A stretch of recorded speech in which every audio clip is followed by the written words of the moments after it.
Hello, my friend, wherever you are. I'm sending you love, the power of positivity, and vitamin D, baby. Coming, right there.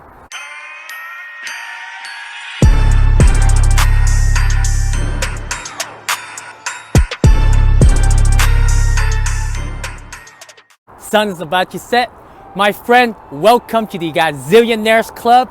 We are back, like I said in the previous video, Seattle, and the place that I was at where I shot that video, the reason why I picked that place was because when I was, in after high school, college, I spent most of my time there with friends. Like after work, we would like get a case of beer, go there, have a barbecue. And, I did it for a while. Like most of my childhood were in that area. And, that's why I picked that spot. But here, I love this spot. Like I used to, I would buy coffee, or I bought coffee. Then I came here, just sat and looked at the sunset. I spent a lot of time here just watching the sunset. And I don't want to go too far down. But being back in Seattle. Give me 1 second. I want to get the sun. I want to get this. Being back in Seattle, I miss Seattle a lot. And being back here, seeing all the people, loving it, but I'm not missing it. You know what I mean? Like loving it, meaning that,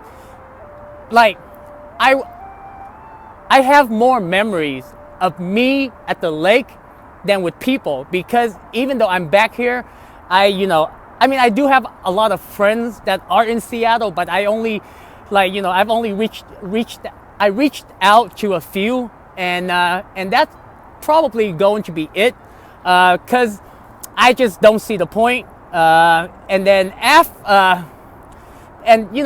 just being back here is so different, because I've been traveling for a while, and just wearing a mask, and knowing the truth behind this whole COVID-19, this pandemic, and then now the datas are coming out, and everything is just a mess.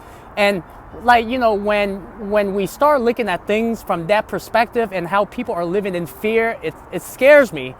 And that's why I miss the place, but I'm not missing it really. And what else?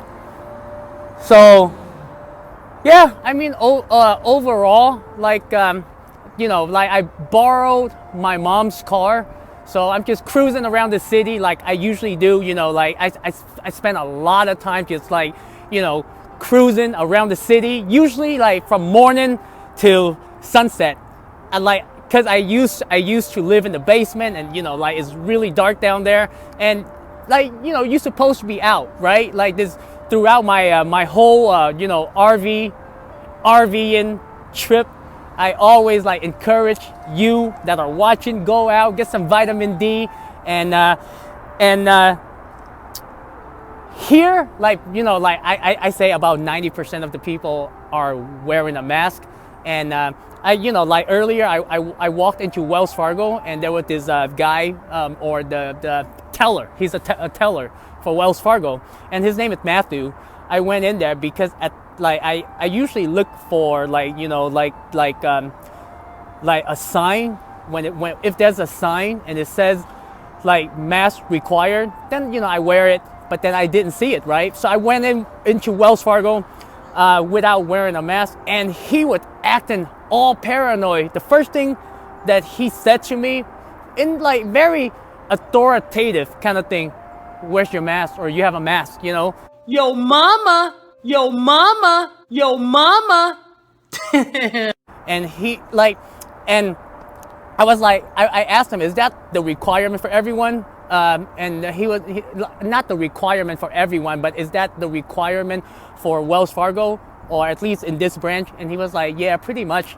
And I guess, like, you know, I showed him my ID. I'm from Florida, and you know, after he did all the thing, you know, everything was well, but like I can definitely see the fear in him, because like even when I was handing him the check, like, you know, he was like sanitizing his hands, like right there and then, and I get it, you know, and that's what fear does. Like, you know, even though now we have data that are coming out and we know that, you know, like the antibody is much better than the vaccine, but people are still living in fear. And my friend, I'm so glad that the American people, or not just America, but the world is waking up. And because if we don't, man, there is going to be, I do believe if we don't wake up from this like pandemic, there is going to be genocide. And the way that I see it, it's probably going to die down within, like, you know, 6 months to a year. And eventually within the next 5 years, probably 10 or 20%. This is just my opinion. You know, people are going to start dying off. And then, you know, you realize that most of the people don't even remember that there was COVID. Dear Buddha, today I forgive all the stupid bitches. It's just like, you know, because the way that things are moving, how fast paced we are, like, you know, people barely remember all of the things that happened when President Trump was in office.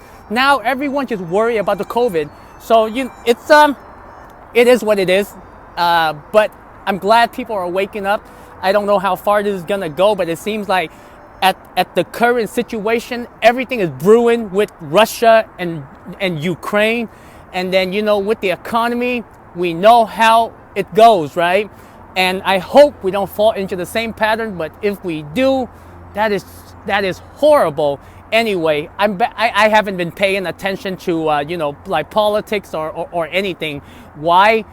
Because I've been so busy, just like planning for my next trip, downsizing. When I got rid of the RV, I had to downsize some more.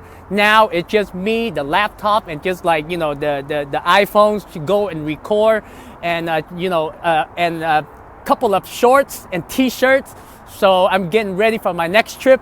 And the thing that I found out, you know, Thich Nhat Hanh, he passed away. He is one of the Zen master or monk master. He passed away, and I didn't know. Like, my mom told me, and I was like, no way, he passed away, you know.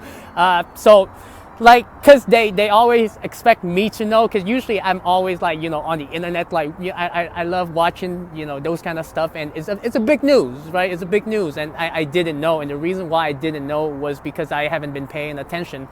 Well, that makes sense. That makes sense. But anyways, it's so that's what's been going on. Okay, so my friend, you know, go out there, travel, get out of, you know, go out there, experience, you know, different lifestyle.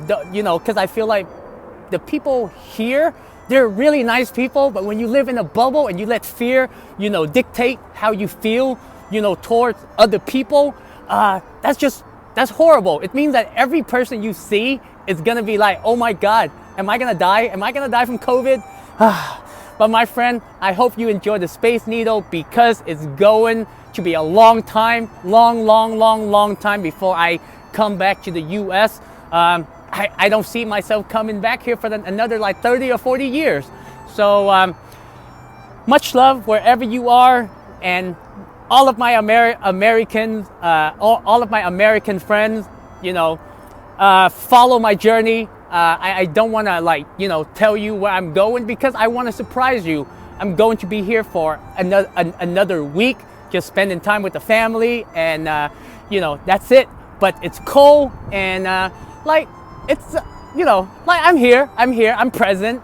But other than that, enjoy your life. Go out there, experience. You know, think of COVID as a flu, a very minor flu, okay? And then start living your life. You cannot live in the bubble. So my friend, much love. I will see you in the next video. Tada!